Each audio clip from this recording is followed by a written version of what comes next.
La depresión y la ansiedad laboral pueden ocasionar pérdidas económicas a las empresas que, se calcula, superarían el $1.000.000.000 en todo el mundo.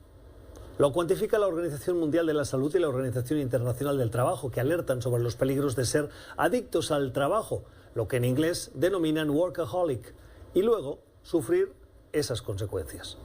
Los workaholics son personas incapaces de desconectarse de su trabajo y que con frecuencia lo anteponen a su vida privada sin control. Ese desbalance, según los expertos, puede causar problemas físicos y psíquicos que acaban impactando en la productividad. Se cree que alrededor del 8% de la fuerza laboral en el mundo es adicta al trabajo. ¿Cómo saber si somos adictos al trabajo y qué podemos hacer para combatirlo? Celia Antonini es psicóloga clínica por la Universidad de Belgrano, en Argentina. Es escritora y conferencista internacional y está especializada en depresión. Hoy nos acompaña. Señora Antonini, gracias por su tiempo. Bienvenida. Buenas noches. Buenas noches. ¿Todos somos workaholics de alguna manera? No, no todos. Hay mucha gente a la que no le gusta el trabajo y trabaja porque es una necesidad para poder llegar a fin de mes, pero no todo el mundo es workaholic. ¿Qué define a un workaholic hoy? Es la necesidad continua, o sea, es la necesidad de estar ocupado continuamente en tareas laborales. O sea, cuando hablamos de workaholic hablamos de una adicción al trabajo, y cuando hablamos de adicción hablamos de algo que es en demasía. Cualquier conducta llevada a un extremo se puede volver adicta. El adicto al trabajo, el workaholic, lo que tiene es una necesidad continua y constante de trabajar. Él lo pone como prioridad ante cualquier otro aspecto de su vida. Eso hace que tenga problemas familiares, problemas con los amigos, nunca tiene tiempo para nada, no tiene tiempo para ir a tomar una copa con sus amigos, a reunirse en su casa, a un cumpleaños. Todo es el trabajo y la importancia que tiene el trabajo para esa persona, que hace que le diga, no, mira, no puedo ir a tu cumpleaños hoy porque tengo que hacer una entrega urgente el día de mañana, y así va poniendo excusas, y eso hace que dañe las relaciones interpersonales, tanto con su familia como con sus amigos. ¿Qué es lo que lo provoca? Se lo digo porque puede haber gente que diga, es que la empresa sin mí no funciona.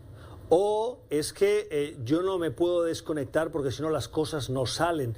O, le diría, y usted me confirma, puede haber gente insegura que diga, si yo me voy, mi espacio lo puede ocupar otro y entonces me van a echar, y entonces prefiero quedarme yo. Todo eso forma parte de la estructura que lleva, o de la mentalidad, de las razones que llevan a una persona a ser workaholic. Sí, tiene esta sensación de poder, de control sobre las cosas. Son personas que no delegan, ya no le dan el trabajo al otro, tratan de hacerlo ellos, son muy perfeccionistas. Si lo hacen ellos están tranquilos porque lo hacen bien, pero no están conformes o tienen cierta inquietud si el trabajo se lo dan a otro. Es esta necesidad de tener un lugar preferencial y de sentirse importante e imprescindible dentro de la empresa. Esto hace que genere una cierta satisfacción. La persona no sufre, los que sufren son quienes están a su alrededor. La persona tiene una cierta satisfacción, como en cualquier adicción, uno tiene una satisfacción por lo que está haciendo, aunque el exceso, como decíamos antes, lo puede llevar, y como bien dijiste en la introducción, lo puede llevar a trastornos de estrés y de depresión y de ansiedad, que después se vuelven un boomerang, porque todo lo que le pone de más, de cantidad de horas de trabajo de más, después puede terminar por enfermarse si este exceso se mantiene a lo largo del tiempo. Y en los adictos es difícil que dejen de hacerlo por voluntad propia. O sea, no paran, no frenan a tiempo. Por eso la adicción.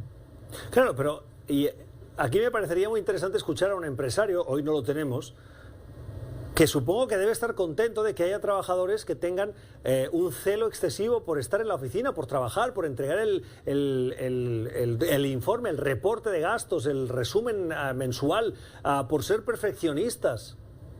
Así es, pero es un vuelo corto, porque a la larga el exceso puede generar algún tipo de problema. Para la empresa, por supuesto, no hay nada mejor que tener un workaholic en un primer momento. ¿Por qué? Porque son los primeros en llegar a la oficina y son los últimos en irse.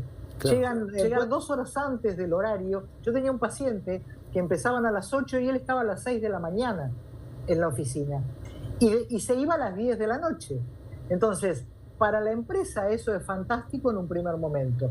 Pero por el exceso y por la ansiedad y por este perfeccionismo que suelen tener, eso hace que uno gaste mucha más energía de la que debería gastar. Entonces, si uno va gastando todos los días más energía y tiene más tensión que lo esperable, a la larga esto tiene un impacto en su salud mental o en su salud física. Entonces, por eso decía que es un vuelo corto, porque es bueno en un principio para las empresas, pero después terminan por tener que estar dando licencias por enfermedad. Bueno, aquí le voy a plantear otras cosas. Por ejemplo, personas que nos están viendo, que digan, mis responsabilidades son estas 10, pero yo quiero hacer 14, porque aspiro a ocupar el sitio de mi jefe cuando se retire, cuando se jubile dentro de 2 años, o porque quiero que me hagan una promoción dentro de la empresa. Y si solo me dedico a hacer lo que me toca, entonces no destaco y por lo tanto no avanzo. ¿Eso sería workaholic? El exceso es workaholic. No necesariamente. Uno puede llegar a hacer algo más de lo que le piden o hacerlo o poner un poco más de lo que le piden, de acuerdo a la empresa que sea, porque todas las empresas son diferentes. Pero el exceso, el necesitar... Mira, la adicción es cuando uno no tiene opciones. O sea, cuando uno necesita hacer eso. En este caso, de lo que estamos hablando es del trabajo. Si la persona el sábado necesita trabajar, el domingo necesita trabajar, el cumpleaños de la hija, del hijo, de la mujer, del marido, de quien sea, siempre está segundo, y siente que cuando no está trabajando es una pérdida de tiempo, ahí tenemos que prender una alarma, un warning, y decir algo está pasando. Cuando uno puede elegir entre trabajar o ir al cumpleaños de su amigo, no es un workaholic. O sea, mientras nosotros tengamos elección en lo que hacemos, no estamos en una situación de adicción. Ese sería el tip o la clave como para saber si es preocupante o no la conducta que tenemos. A lo mejor no son workaholics, pero están en la línea del workaholic porque están dedicando mucho tiempo al trabajo. ¿Dónde están los frenos? ¿Dónde están las recomendaciones de ustedes, los expertos, para no cruzar esa línea, pero mantenerse competitivo en un mercado laboral muy difícil? Mira, la salud mental, el concepto de salud mental tiene que ver con el equilibrio, y el equilibrio tiene que ver con un poco de cada cosa.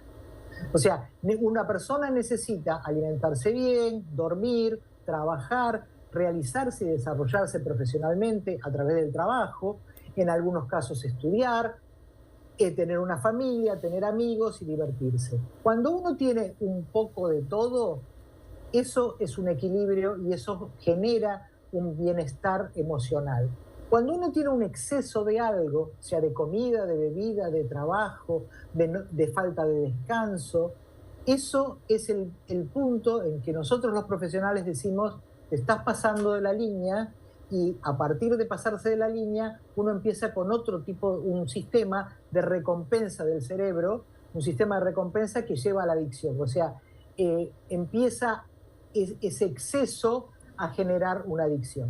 Pero si podemos hablar de cuándo uno tiene que poner el freno, es cuando hay de algo, hay mucho. Si duermo mucho, duermo 12 horas por día, algo pasa. Si como mucho, algo pasa. Si trabajo mucho, algo está pasando. Ya.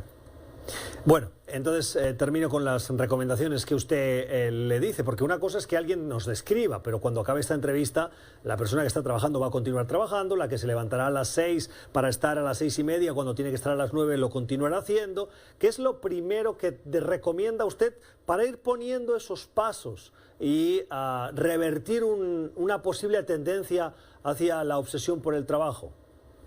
Acortar, para empezar, no ser el primero en llegar y el último en irse, empezar a cortar los horarios de trabajo y empezar a buscar placer y realización personal en otros ámbitos que no sean el laboral. Entonces, esto es tender de a poco al equilibrio de tener en cada una de las áreas algo. Las personas que son los workaholic tienen mucho de trabajo y son pobres y empobrecidas las relaciones familiares y las relaciones de amistad. Bueno, termino. Yo sé que ustedes nunca, como médicos, y hacen bien, revelan los nombres de sus pacientes. Pero le voy a pedir que me dé 2 o 3 ejemplos. Nos ponía antes uno que me parecía muy ilustrativo, aquel que entraba a las 6 y salía a las 10. Eso es un ejemplo. ¿Me puede dar 2 o 3 ejemplos más de casos que usted haya tratado que sirvan de ilustración para entender más la materia de la que estamos hablando?